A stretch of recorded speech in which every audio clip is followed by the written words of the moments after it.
mas eu quero ler a partir do verso Zacarias 9, verso 9. Alegra-te muito, ó filha de Sião, exulta, ó filha de Jerusalém, eis que o teu rei virá a ti, justo e salvador, pobre e montado sobre um jumento, sobre um asninho, filho de jumenta.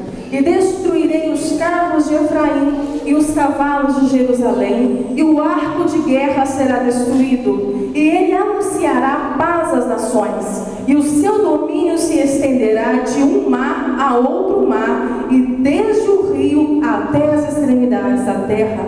Ainda quanto a ti, por causa do sangue do teu concerto, tirei os teus presos da cova em que não havia água. Voltai à fortaleza, ó presos de esperança. Também hoje vos anuncio que vos recompensarei em dobro, ou restaurarei tudo em dobro para vocês. Amém? Senhor, continua falando conosco, meu Pai. Toma minha vida aqui nas tuas mãos agora, com autoridade e graça, em nome de Jesus. Amém. Antes de entrar na palavra, no livro, que eu gosto de colocar o texto dentro do texto, isso é muito importante. Quando eu vi o anúncio, eu confesso que eu fiquei bem preocupada. Bem preocupada e como eu não estou presa a igreja nenhuma, o projeto no Vale de Barca não pertence à igreja de ninguém, nem a mim, onde eu congrego, nem ao meu pastor. Ele é do Senhor.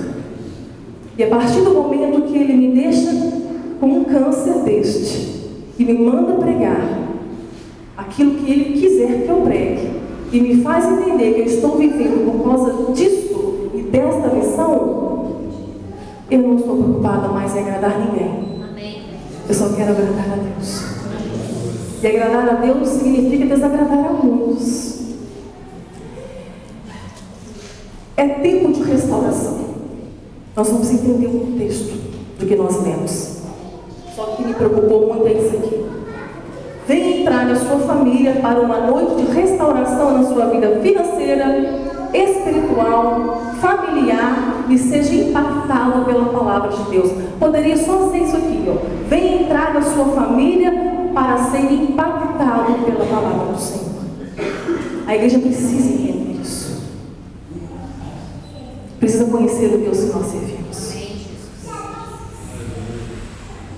Quando o profeta Zacarias escreve este livro, o povo de Israel estava voltando de 70 anos de cativeiro, destruídos. Roubaram tudo daquele povo, roubaram a dignidade daquele povo, roubaram a identidade daquele povo. Eles voltam para Jerusalém e não havia nada em Jerusalém, nada.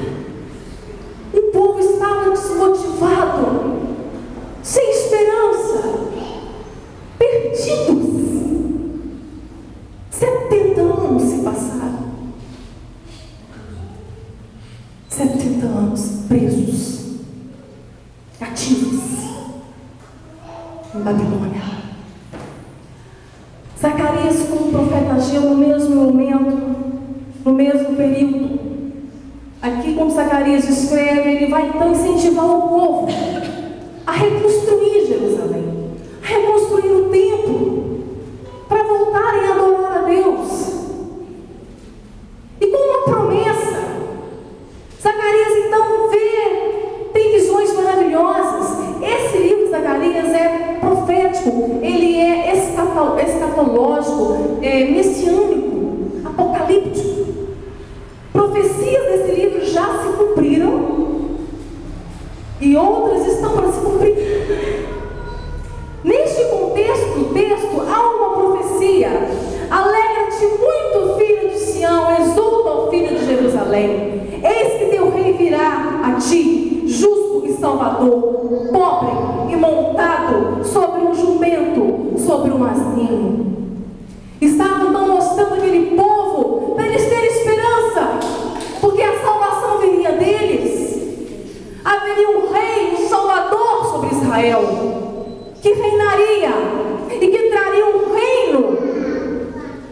e governaria sobre eles, e haveria paz sobre Israel. Só que ele dá detalhes: ele seria pobre, ele viria pobre, montado sobre um jumento. E em seguida ele fala: voltai, ó fortaleza, ó preços de esperança, também hoje vos anuncio que restaurarei em dobro. Eles tinham perdido tudo. Quando essa promessa vem, Deus estava falando de restauração da aliança, do conserto dele com o povo. Que através de Jesus, o sangue de Jesus, aquele povo teria então uma aliança eterna com Deus. Isso era maravilhoso. Isso era tremendo. E como é tremendo você imaginar um Deus, como Isaías descreve esse Deus, um Deus que criou céus e terra, um Deus que mediu as águas dos mares, dos oceanos, no punho da sua mão, um Deus que criou um exército de estrelas, e no teu poder e na tua autoridade, quando Ele as chama, todas se apresentam perante Ele, e Ele conhece cada um pelo nome. E é fato que, se juntar todas as areias que existem nos desertos e nos litorais, em toda a terra, não dá para comparar com o número de estrelas que existe no céu. É um exército que Ele criou, e Ele a chama pelo nome. As nações para Ele são como nada. Nós olhamos para trás, nós podemos ver grandes impérios: Babilônia, Egito, Medo-Persa, Grego-Macedônia, Império Romano. Então nós vimos hoje nossas potências: Estados Unidos, Inglaterra, China, Japão, Brasil, Alemanha. Passado, presente, e Ele fala que todas essas nações são como nada para Ele. Ele está dizendo que aquilo que Ele criou, o Criador é maior do que tudo que foi criado. Um Deus que desenrola os céus como uma cortina. Um Deus tremendo, que mede a areia da terra numa balança de precisão. Isaías 40. Um Deus poderoso, mas que veio à terra, desceu até nós, sujou os seus pés, montou numa jumentinha e veio como rei. Só que este rei não foi recebido, porque ele trazia um reino eterno. Ele era pobre. Não era este rei que Israel esperava. Voltai à fortaleza, ó presos de esperança. Aquele povo precisava saber quem era o Deus deles. Aquele povo precisava voltar à fortaleza deles, que era Deus, e voltar a ter esperança. Essa profecia se cumpriu.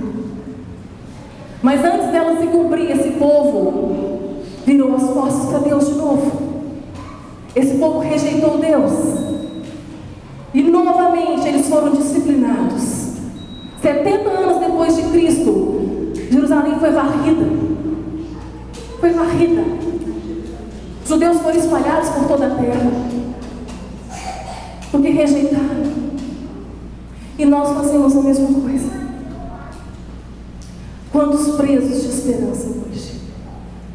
Quantos têm colocado a esperança no Evangelho que não pode salvar? Quantos têm colocado a esperança na vida financeira? Quantos têm buscado a Deus?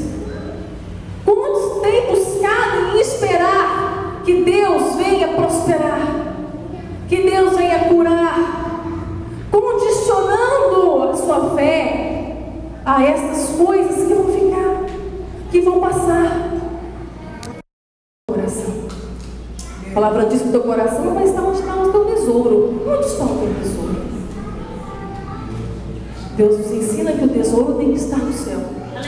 É para lá que nós estamos indo. Onde está o teu tesouro? Onde está o teu coração? Para quem você tem preparado a tua alma? A quem você andará? Nós precisamos voltar hoje, nos alinhar a este Evangelho. As outras coisas, ele fala outras coisas também. O que te é necessário, Ele te dá tudo o que te é necessário. Aleluia, Jesus. Se buscarmos primeiro o seu reino, aleluia, e a sua justiça, se aprendemos a descansar nele.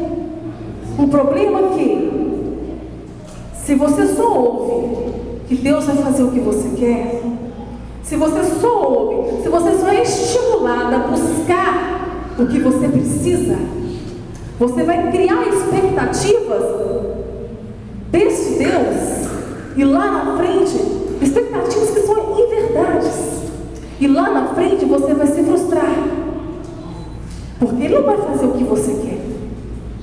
Ele vai fazer para você o que é bom, perfeito e agradável. Só Ele sabe o que é bom para nós.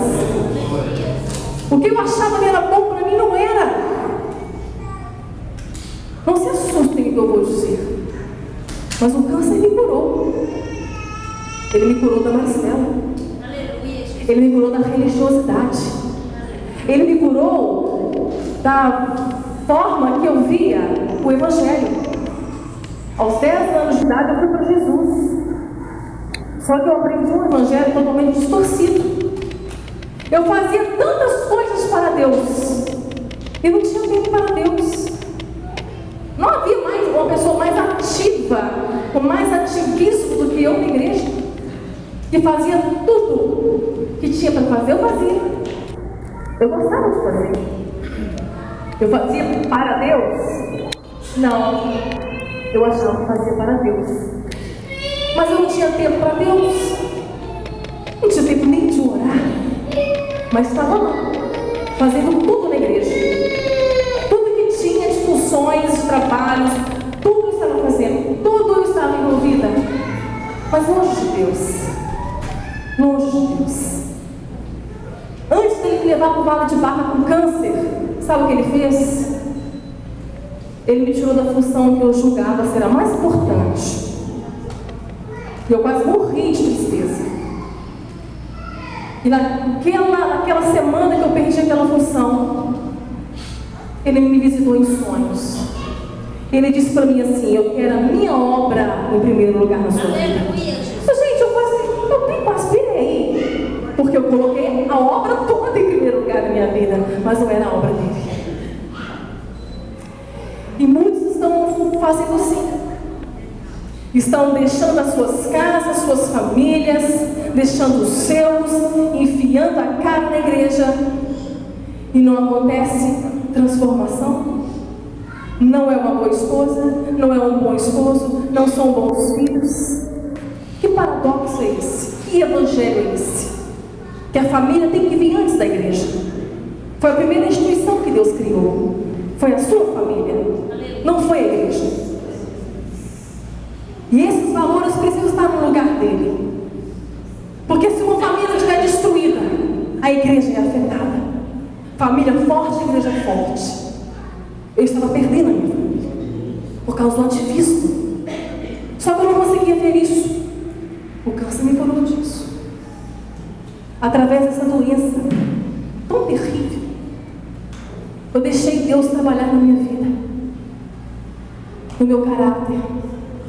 E até hoje, de vez em quando ele me pega como um vaso, me põe na roda, amassa, faz de novo, põe no forno. E assim nós vamos até sermos vasos perfeitos. Quando ele vai nos tirar daqui e nos colocar na prateleira para ele. Mas enquanto precisar, enquanto vivermos aqui, ele vai nos moldar. Porque ele quer nos levar para o céu. A salvação, o preço dela foi muito alto. Foi o preço do seu filho por nós. Então, ainda que nós não venhamos entender, compreender o vale, o deserto, e quantos eu tenho visto, gente? Quantos eu tenho visto hoje murmurando contra Deus, decepcionados com Deus? E tem doído isso, sabe?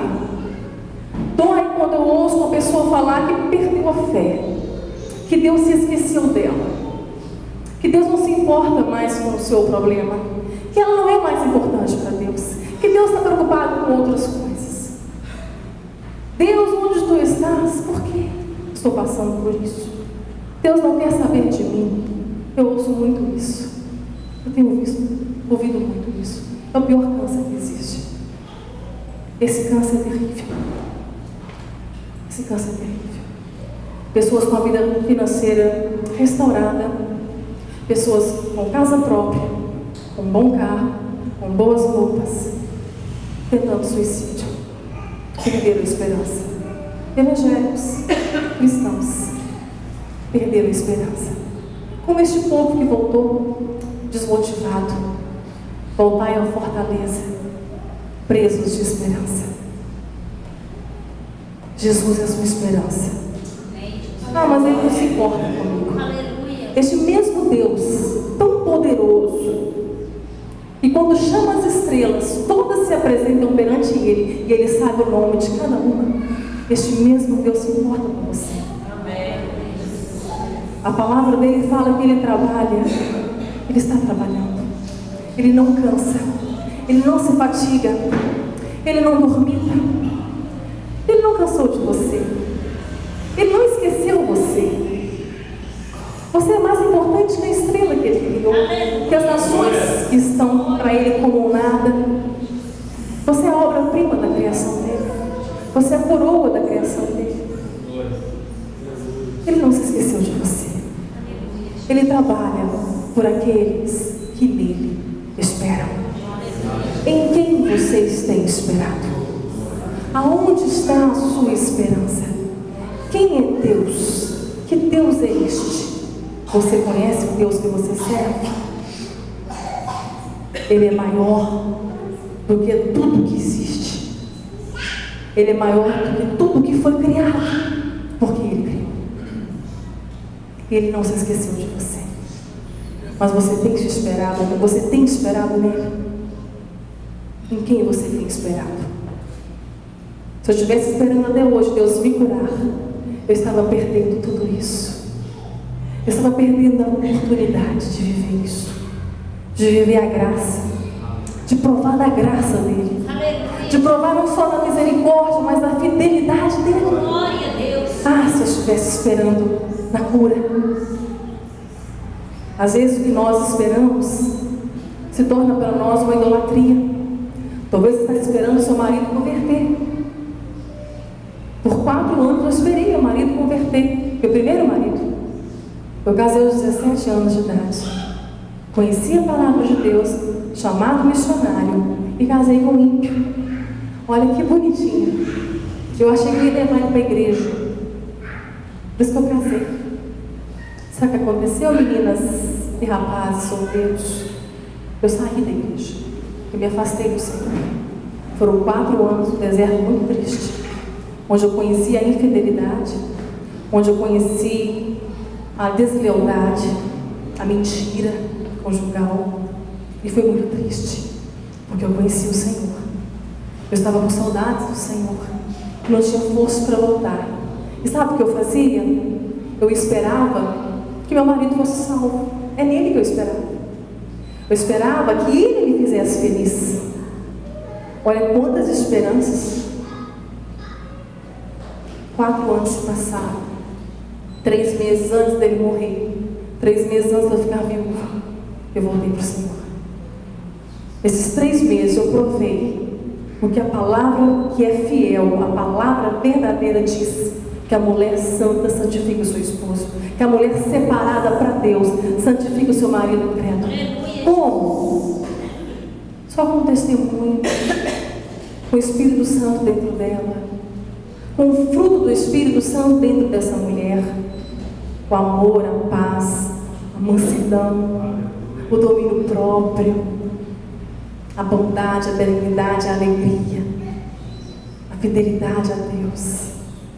Por 3 meses eu tive uma amostra do que seria se eu não tivesse deixado o Senhor, se eu não tivesse colocado a minha esperança nele. Ninguém pode te fazer feliz, e você não pode fazer ninguém feliz. Isso não é para nós. A nossa felicidade está em Deus. Se hoje eu sou feliz no meu segundo casamento, não é porque o Alisson me faz feliz. Se hoje o Alisson é feliz no casamento, não é porque eu faço o Alisson feliz, porque nós somos felizes em Cristo Jesus. Eu não coloco sobre a vida dele esse jugo pesado de me fazer feliz, porque ninguém pode. Ninguém pode dar o que não tem. A sua felicidade está em Deus. Salmos 37. Se satisfaça no Senhor. Agrada-te no Senhor, que a tua felicidade esteja em Deus, e Ele fará o que deseja o teu coração, porque você vai desejar o que Ele tem para você. E esses 3 meses foram assim, de paz. Ele foi gerado para a salvação, o Senhor me levou. Eu conheci o Alisson, meu segundo casamento, e eu escolhi não esperar mais, a não ser em Deus. Só que no meio do caminho, quando veio o câncer, eu comecei a esperar de novo na cura. Eu comecei novamente a achar que só seria feliz se fosse curada. Outra esperança vai ser. Graças a Deus que Ele me curou de mim. Aleluia, Jesus. A minha esperança está agora nele. Eu não sou mais presa de esperança. O Senhor nos chama para a liberdade. O Senhor tem tirado da cova muitos que perderam a esperança. A promessa do Senhor é renovar você. A promessa do Senhor é restaurar você. Nesta noite é sim tempo de restauração. Mas para a sua vida espiritual com Ele. Se tua vida espiritual fracassar, sucesso nenhum que você tiver vai compensar. Porque a tua vida espiritual implica onde você vai passar a eternidade. A tua alma eterna. Que você venha ser vitorioso na vida espiritual. Amém. Se o Senhor quiser te prosperar, Ele te prospera. Mas primeiro Ele vai te provar na escassez. Ele vai saber se você sabe lidar com a escassez. Primeiro Ele quer saber se você aprendeu a contentar-se com tudo. Tanto está abatido quanto a ter abundância. Como Paulo disse, em todas as coisas, de todas as maneiras estou instruído, tanto a ter fome como a ter fartura, quanto a ter abundância ou padecer necessidade. Mas posso todas as coisas naquele que me fortalece. Você pode ser pobre, você pode glorificar a Deus na pobreza, na escassez. Então você pode ser rico, você pode ser próspero. Porque naquilo que Ele te prosperar, sabe o que você vai ver? Almas, o próximo, a obra do Senhor, o reino de Deus. É assim que eu e Aras temos vivido. Nós temos sido provados. E hoje eu glorifico a Deus por não depender da igreja do Senhor para nada financeiramente. Eu glorifico a Deus por isso. Mas se um dia isso vier a acontecer, nós estamos também preparados para aceitar. Mas hoje não. E tudo que vem para nós, toda a venda dos livros, todo o recurso que entra do Vale de Baca, 100% vai para a obra missionária. 100% vai para o cálculo. Eu estava conversando com a pastora Eliana e a visão dela é muito parecida com a minha, porque tudo ela vê uma instituição que eu já ajudei, que é a Beth Shalom. A primeira edição do livro do Vale de Baca foi toda para a Beth Shalom, foi 100% lá. Eu trabalhava com os dependentes químicos lá. E eles me aceitavam com eles, mesmo sem ter fumado, cheirado, conhecido droga na minha vida, eles me aceitavam porque nós tínhamos o mesmo lema. Um dia por vez, um dia de cada vez. Os dependentes químicos que conseguem entender isso, eles têm vencido um dia por vez os seus vales, aprendido a contentar-se em Cristo Jesus naquele dia, e a graça do Senhor basta para eles naquele dia. E era muito bom, foi um período muito bom para a minha vida passar com eles. E no livro eu até dedico uma parte dele para eles. São presos de esperança. São presos de esperança. E nós precisamos tirar o olho do nosso umbigo e olhar ao redor. e ver o sofrimento que está à nossa volta. Não é tempo de festejar, igreja. É tempo de lamentar, é tempo de chorar, é tempo de rasgar as vestes. Antes de ontem eu recebi uma notícia muito triste. De uma família amiga lá de São Paulo. A mãe está passando por um vale terrível com a filha. A filha de 18 anos perdeu a fé, perdeu a esperança, acha que Deus a abandonou. E foi muito triste escutar o áudio que ela gravou da filha com ela conversando. O Aras não conseguiu ouvir tudo, de tão triste que foi. Aquela menina chorando nos braços da mãe, dizendo que Deus a abandonou, que para ela acabou, que não tinha mais jeito. E logo em seguida que ela me manda aquele áudio, eu e a Asa levantamos um clamor. Logo em seguida eu tenho uma mensagem pelo WhatsApp, ela me falando: Maricela, ela acabou de cortar os pulsos. Eu falei: estanca rápido o sangue. Eles estavam estancando o sangue dela. Triste, igreja. Como que eu olho para uma coisa dessa e venho buscar a sua restauração financeira? Eu não suporto isso. Deus tem tudo para te restaurar. Ele é poderoso. Ele é poderoso. Não foi mal intencionado, não. Foi mal intencionado, foi de boa intenção. Foi de boa intenção. Mas nós precisamos parar com isso. Nós precisamos buscar a Deus de verdade. Buscar a Deus de verdade. Porque Zacarias estava falando para esse povo. Era um povo que precisava ser restaurado no concerto da aliança de Deus. E a promessa foi Jesus para eles. Só que Jesus demorou. Eles prepararam o templo e Jesus não veio. E eles se debandaram de novo atrás de ídolos. E nós esperamos o cumprimento de uma outra promessa que está nesse livro, a da volta de Jesus. E muitos estão achando que está demorando. Estão perdendo a fé. Estamos vivendo a apostasia. Muitos estão se apostatando, porque estão criando expectativas mentirosas, inverdades, dentro de um evangelho falso, diluído e facilitado. E com isso as coisas não acontecem. A vitória que você quer não vem. A promessa que você espera, que Deus não prometeu para você, mas foi um profeta mentiroso que te falou isso, você está esperando e não veio. Aí você perde a fé. Aí você culpa Deus. Deus é o mesmo. Deus te ama. Ele morreu no seu lugar. Ele ama a sua vida. E se você está no vale com Ele, está no forno com Ele vai tirar você só na hora certa. Mas você não fica um minuto a mais nem um minuto a menos. Porque se você sai antes, você sai deformado.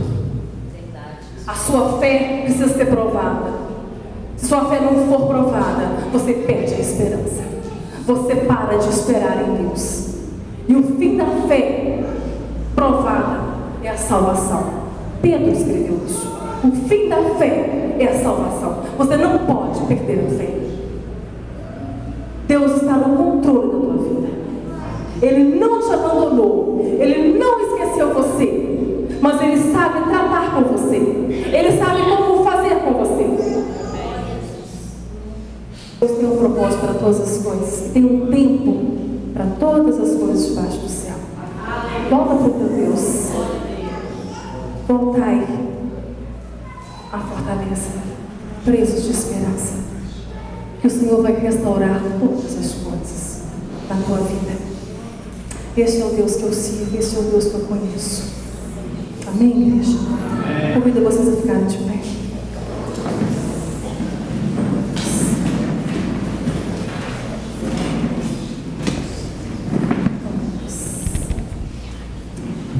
Convido você a fechar os seus olhos.